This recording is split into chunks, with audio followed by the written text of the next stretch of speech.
நமக்கு ரீசனிங்ல இந்த model question அதிகமாக வந்து கேட்பாங்க. 5:10 அதே மாதிரி 20 என்ன வரும் அப்படிங்கிறது. ஓகே, இப்போ நமக்கு வந்து இந்த 5 ஏதோ ஒரு லாஜிக்ல 10 வந்து ஆக்கியிருக்காங்க. நம்ம இந்த லாஜிக்கை கண்டுபிடிச்சு இதே லாஜிக்கை 20க்கு நம்ம வந்து அப்ளை பண்ணணும். ஸோ அப்ளை பண்ணோம் அப்படின்னா என்ன ஆன்சர் வரும் அப்படிங்கிறது.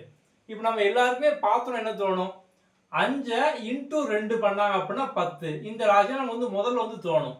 அப்போ இதே லாஜிக்கை நீங்க வந்து இங்கே அப்ளை பண்ணுங்க. 20 இன்டூ 2 பண்ணோம் அப்படின்னா 40. ஆனா ஆப்ஷன்ல இல்ல. அப்போ வேற என்ன லாஜிக் இருக்கு அப்படின்னா, இந்த 5 நம்ம வந்து ஸ்கொயர் பண்ணலாமா? பண்ணோம் அப்படின்னா 25. ஸோ அப்போ இந்த 2 இன்டூ 5 பண்ணோம் அப்படின்னா 10 வந்து வருது. ஓகே, இதே லாஜிக் நம்ம வந்து இங்கேயும் அப்ளை பண்ணி பார்க்கலாம் 20க்கு. ஸோ 20 நம்ம வந்து ஸ்கொயர் பண்ணோம் அப்படின்னா 400. ஸோ 400 மல்டிப்ளை பண்ணுங்க. 4 இன்டூ 0 இன்டூ 0. ஸோ 0 வந்துட்டு அப்படின்னாலே 0 தானே, 0. அப்போ 20:0 தான் பார்த்தோம் அப்படின்னா வந்து ஆன்சர்.